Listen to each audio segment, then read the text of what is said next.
Welcome to Boat Buyer's Secret Weapon. I am your host, Captain Matt. Today, we're talking about the nightmares that can happen with your new boat. If you don't buy the boat from the right place, the right boat, the mistakes you can make. These are the nightmares that can, and I've got stories of each of them. So let's start with number one. And number one is you take delivery of the boat, you're excited, you've written the check, you've done the paperwork, you take the boat home, and you get out on the water with the 8 people that you're going to be boating with consistently, the 6 people you're going to be boating with consistently, and the boat just doesn't perform the way you want it to or need it to. On the test drive with a quarter tank of fuel and 3 people, no gear, other than some life jackets, it was perfect. It was, man, this is going to work great. But then when you load it up with the gear, with the cooler, with the full tank of fuel, with your friends, with all of the stuff that you bring with you, you find out that what was 30 miles an hour with just a quarter tank of fuel and a few people and no gear was great. But when you load that up with 5 people, with the cooler, with full fuel, with all the gear, the anchor, the life jackets, everything else, you find out you only do 18 miles an hour. And now you're looking at, should I put a whale tail or one of these hydrofoils on my lower unit? What can I upgrade the horsepower? How much is that going to cost me? What other add-ons can I put on this boat to get to perform the way I need it to? It's not getting on plane. It's not getting on plane quick enough. It's not doing the speeds that I was told it was going to do if you didn't do a test drive. So it's real important to make sure that when you do your test drive, and even on a new boat, I encourage you to do a test drive.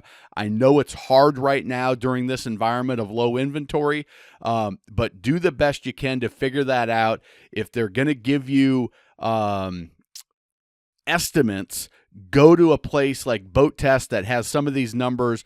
Go to the motor manufacturers. They're going to give you some performance numbers and see if they make sense, and then shave a percentage off. The more people you're putting in that boat, the more weight you're going to put on. Take it down by 10, 15, even 25%, because when you add a person that's 150 pounds and you add 4 or 5 of them, that's a lot of weight that's going to change the performance of that boat. That's nightmare number one. You've paid the check and the boat doesn't perform the way you want it to.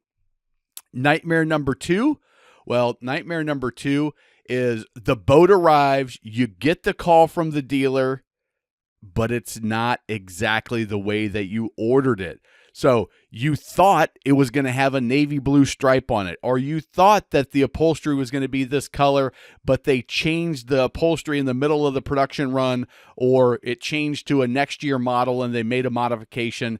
You weren't aware of it. It's not the way you wanted. You thought it was going to have the bimini top, or you were promised you would get the bimini top, and it's not there. And now they're saying, oh, that's going to be another $1,000. This happens all the time. It also, the situation happening of, hey, what I thought I was getting with the boat, not just the options, but I thought I was getting my first oil change or my first service for free storage, free bottom paint. I thought there was a canvas cover with this boat. I thought they were going to put a fish finder on it. And now they're saying, no, we don't have that on the bill of sale. And you know that you were promised it verbally in the conversation. You want to make sure that everything that you're promised and that you're expecting with that boat, from a tank of fuel to service to storage to bottom paint to electronics, that all of that is listed clearly on the bill of sale when you sign it. Because if it's not, and that salesperson forgets and that salesperson is busy, it's not always malicious, but if it's not on that contract, you've got no basis to go back. If that salesperson gets fired or leaves or something happens, the bill of sale is what they're going to go to. So always, we talk about in the First Time Boat Buyer Academy, always, always, always get what you expect written down on that purchase agreement, on that bill of sale, so that you can say, no, this is what they said it was going to be, and be very specific. Another thing that can often have and is a nightmare for people is they say, hey, don't worry about a trailer. You don't need a trailer. We can use our trailer to come get your boat for service. We can haul your boat out, and you don't need that trailer. You don't need to worry about it. Well, come to find out that they're going to charge you $100, $135, $500 as you get to some of the bigger boats that may need a travel lift like this one. There's a cost associated with it. You need to verify, and again, get in writing what their process is and what their fees are on getting your boat serviced if you need to use their trailer. Maybe they'll let you use their trailer for free. Maybe they won't. You need to get that in writing on the contract. And then how long? Is it just for warranty work? Is it just for the first year service? Is it forever? Those are things that are going to be important, because it's not a big deal typically financially. It's not thousands of dollars, but it's such a nightmare that what you thought you were promised and what the reality is when you take delivery are different, and it drives people nuts. It's one of the biggest complaints that we have from new boaters in the industry is it's more expensive than what I thought because they didn't explain it to me clearly, and I'm new to this. Next is the dealer not being responsive. You've got a small warranty claim and you call them up and you say, hey, listen, this little thing broke. This seat is wobbly. This door is not shutting properly. This hatch is not closing tight, and it's flinging open in the middle of a cruise. And that dealer is not returning your phone call. They're not returning your emails. They're not responding to messages on Facebook. And you just get more and more frustrated, and it can happen. That's why I always say, when you're buying a new boat especially, the dealer is as important as the brand of boat that you buy, sometimes more important if you're buying in the same category. A premium brand versus a premium brand, dealer's more important. Mid-tier value brand versus value brand, the dealer is more important than the actual brand in a lot of cases. But the warranty, there's not much more frustrating than when you're a year into the ownership of your boat and you get a warranty claim that's denied that should be covered by the spirit of the warranty and maybe even the letter of the warranty, that you were expecting that to be approved and taken care of, and now the dealer is telling you, no, the manufacturer denied it. You have to pay the $750, the $5,000, the $2,000, whatever it is. I did in the U.S. Boat Expo, I interviewed Karen Roberts, who was the warranty administrator for the dealership I sold for 6 locations. She was in the industry for over 30 years, dealt with a ton of different brands, and she had some very good insight on this. But it's not just, hey, we've got a 10-year bow to stern warranty. I promise you that doesn't mean for 10 years everything's covered. They have outs. Oh, you didn't do the proper service. Oh, you didn't do it by a certified technician, or you don't have proof of the service, which the outboard manufacturers, the engine manufacturers are going that direction of proof of service. You can do it yourself, but you better have the proof and the logs and the receipts.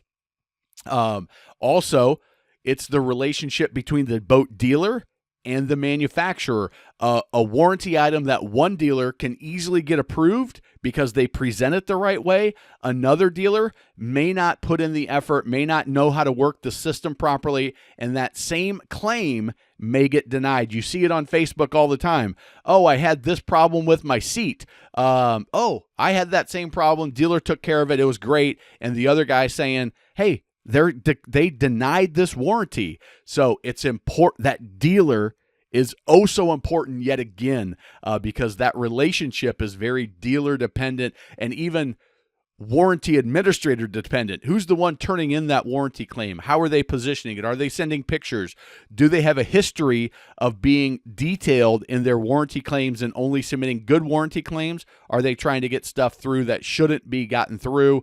And how is that relationship working? It's very important, and it's a huge nightmare for people.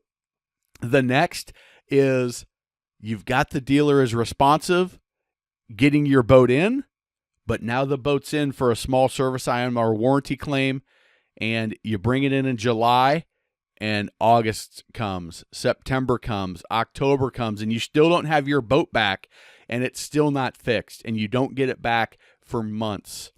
It can happen. It's, again, why I say the dealer is so important. I recommend in the First Time Boat Buyer Academy, go and talk not just to the salesperson, not just to the general manager, not just to the owner, and you should talk to those people, but talk to the service writer, talk to the warranty administrator, talk to a technician, and find out, hey, what's your opinion? How does the process really work? I know what the sales guy told me. I know what the sales lady told me.